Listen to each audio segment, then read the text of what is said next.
आज इस घर में एक बात आप सबको बता दूं, पवित्रा को घर का कोई भी सदस्य कुछ नहीं कहेगा।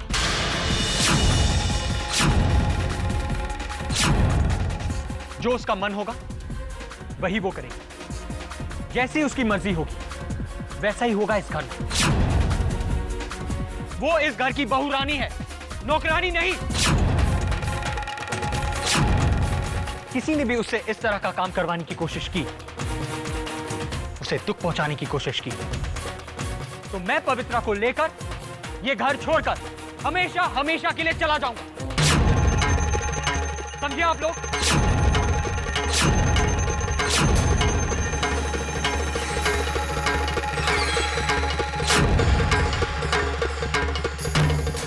बेटे, तुमने तो अपना फैसला बहुत अच्छी तरह से सुना दिया, लेकिन मैं जो कहना चाहती हूँ, तुम्हारी माँ जो कहना चाहती है, वो एक बार भी सुनना तुम्हें गवारा नहीं हुआ?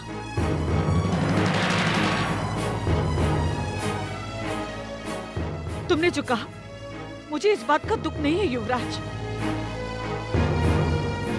पर मैं जो कहना चाहती हूँ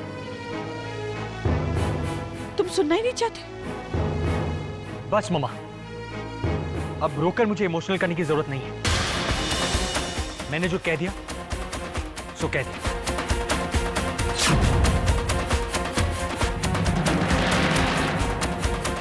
चलो पवित्रा।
ये तो होना ही था।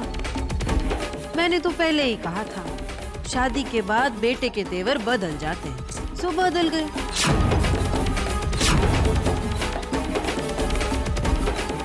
अब तो भगवान ही भला करे मेनका भाभी का।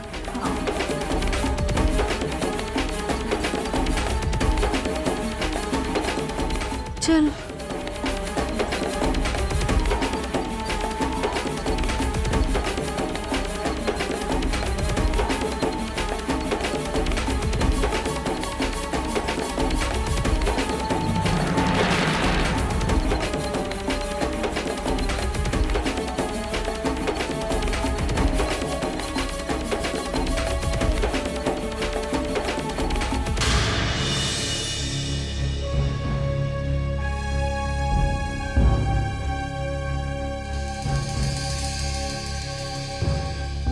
मेनका बहन, आप युवराज की बात मन पर मत लीजिएगा। उसे जरूर कुछ गलतफहमी हुई होगी।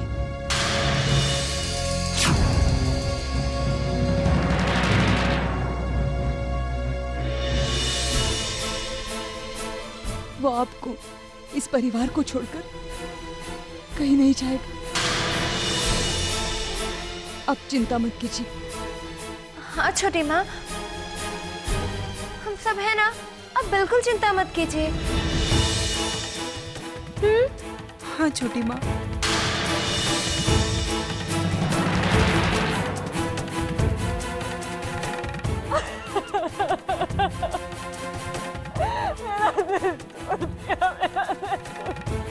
मेरा ही बेटा मेरे साथ।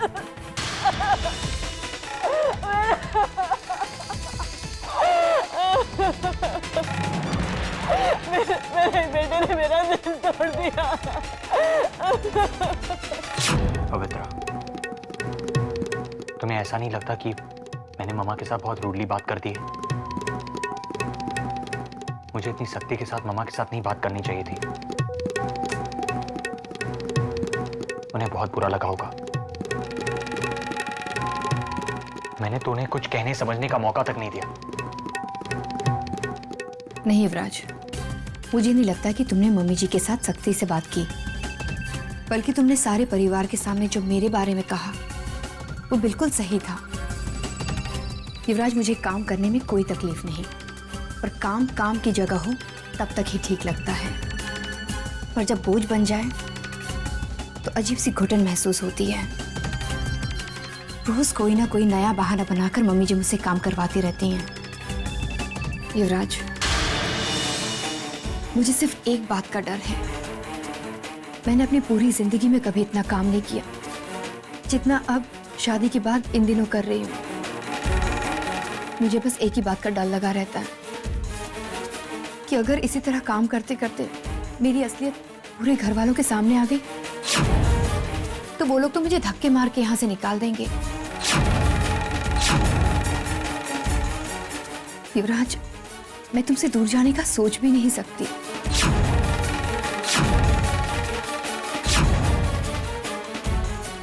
आज तुमने जो कुछ भी मेरे लिए किया उसे देखकर मेरे मन में तुम्हारे लिए और भी इज्जत बढ़ गई है।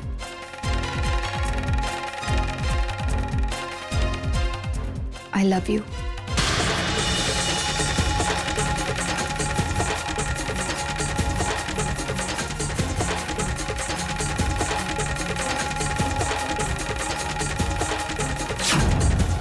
युवराज को बेवकूफ बनाना तो मेरे बाएं हाथ का खेल है। थोड़ा सा इंतजार, फिर युवराज अपनी प्यारी माँ को निकालेगा अपने दिलो दिमाग से, और उसके बाद इस घर से।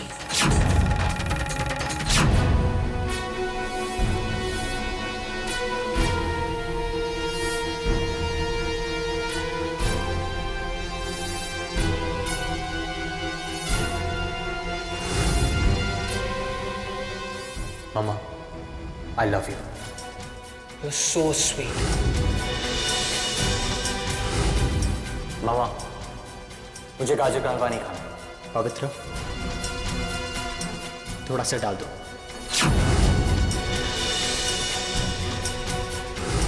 अब इस घर की और तिजोरी की चाबियां संभालना मेनका के बस की बात नहीं है। मेनका, तुम अभी और इसी वक्त तिजोरी की चाबियां पवित्रा के हवाले कर दो।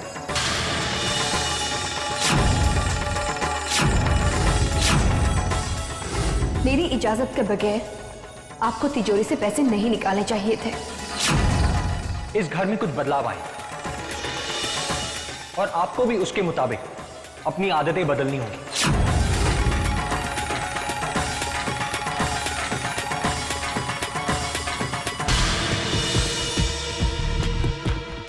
अरे मत रो बहना, मत रो। इतना मत रो कि मुझे तुम पे तरस आ जाए। मैंने तुम्हें पहले ही खबरदार किया था,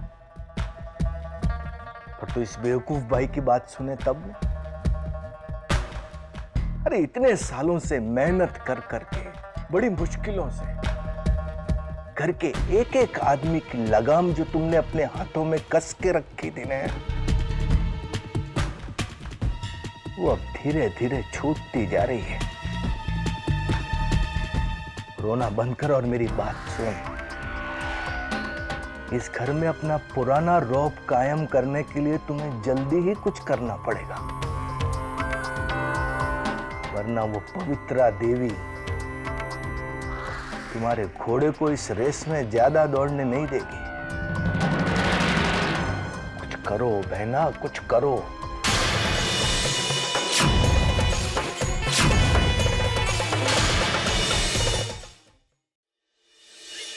आज के दिन बहुत अच्छा लगा कि प्रीति ने पूजा रखी। आज का दिन मैं कभी नहीं भूलूंगा, कभी नहीं।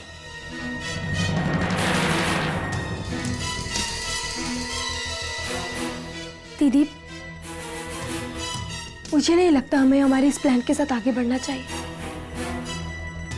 मैं अभी भी कह रही हूँ, हमें ये रिस्क नहीं लेना चाहिए।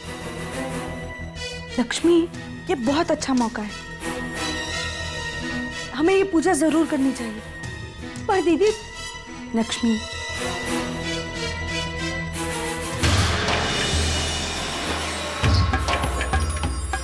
ठीक है, अगर आपको ठीक लग रहा है तो हम ये पूजा जरूर रखेंगे। पर दीदी, इस बार हमें बहुत ज्यादा सावधानी बरतनी होगी। लक्ष्मी, ये पूजा हम बिल्कुल उसी तरह करेंगे जिस तरह प्रीति ने की थी। हाँ दीदी, और पिछली बार की हुई सारी गलतियों को हमें इस बार छिपाना होगा।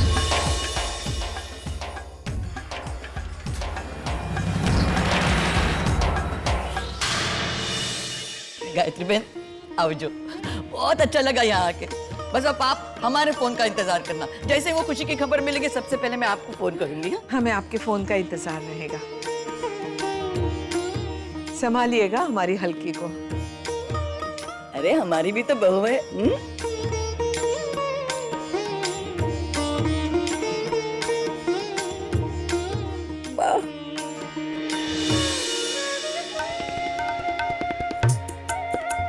ध्यान रखना, भगवान तुम्हारे जुड़वा बेटों की इच्छा पूरी करे।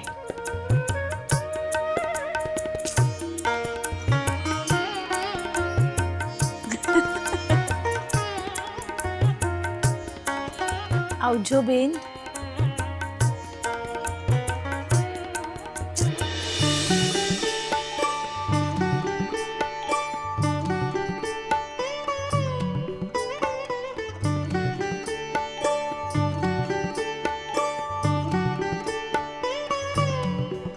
खुश रहो और बहुत जल्दी खुशखबरी देना।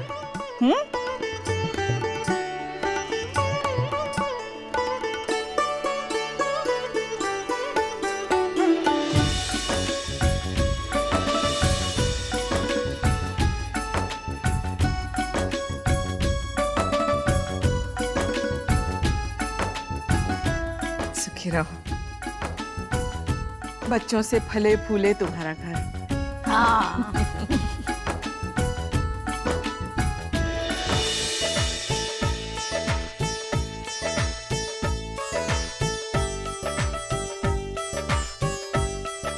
जय श्री कृष्ण।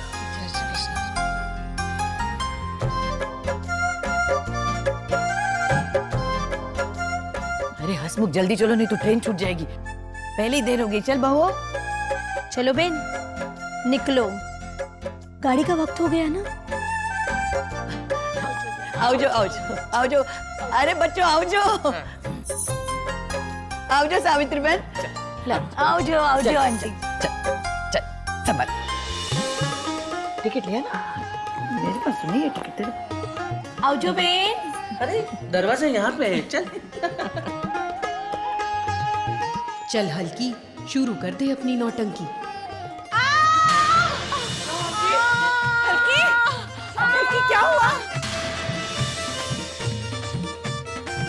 क्या हुआ?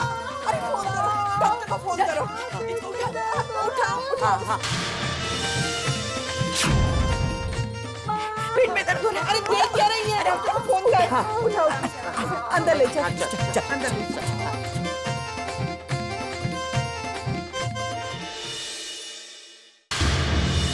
मम्मी जी, मम्मी जी।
हे भगवान, ये तो भविष्य के डायरी के पन्ने हैं।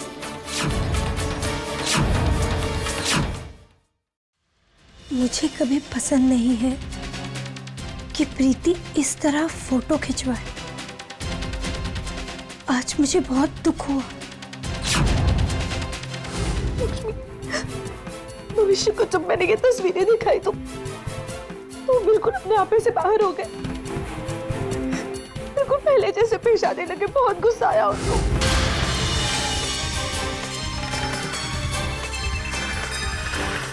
आज के दिन मेरे बहुत ही करीबी, बहुत ही खास और बहुत ही अच्छे दोस्त की मौत हो गई थी। इसलिए आज के दिन मैं कोई चीज सेलिब्रेट नहीं करती। प्रीति मेरी भावनाओं को समझती थी। उसने मुझसे वादा किया कि वो तब से आज के दिन के लिए मेरे साथ शोक मनाएगी। उसने मुझे अपनेपन का एहसास दिलाया। इसलिए आज का दिन मेरे लिए बहुत खास है। तो यह है सच्चाई। हम वही सब कुछ कर रहे थे जो हमें नहीं करना चाहिए। जरूर मम्मी जी ने ये पन्ने फाड़े होंगे और जरूर उन्होंने ही भविष्य और प्रीति के साथ हुए सारे वाक्य को बदल दिया और हमसे ठीक उसका उल्टा करवाया जो हमें नहीं करना चाहिए।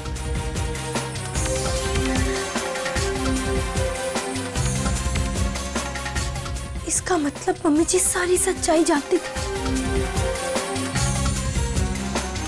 इस डायरी के बारे में वो सब कुछ जानती थी। हाँ,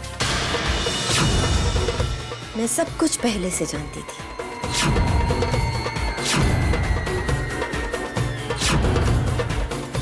इसीलिए मैंने ठीक वही करवाया जो भविष्य प्रीति से नहीं चाहता था।